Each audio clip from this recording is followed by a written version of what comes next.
Here are a few of my favorite stenciled wall looks.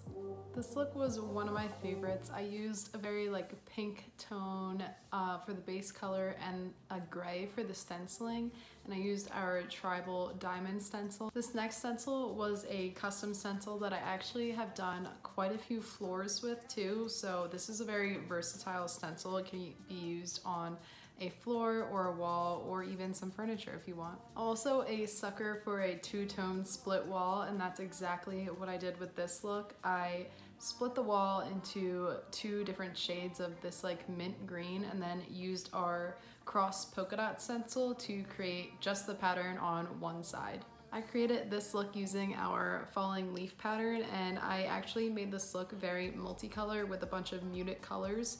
So all the colors came together so nicely and I loved it.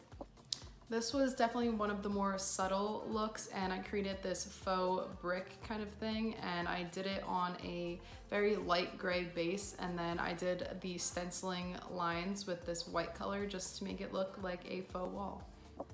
This is the feather and leaf tile stencil, and I just loved the multicolor leaves on that dark navy blue wall. It was just so saturated and it just looked so nice.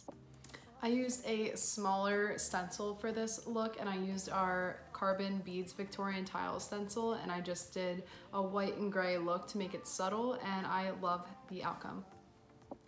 And lastly, I really wanted to hop on this trend of the scalloped wall look, and I used our Moroccan Cloud stencil to do the scallops on this wall. Usually people hand paint them, but I just thought, why not use the stencil?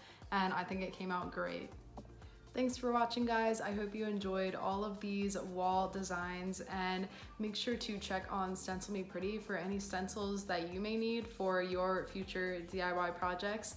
And make sure to follow us on Instagram for our current projects.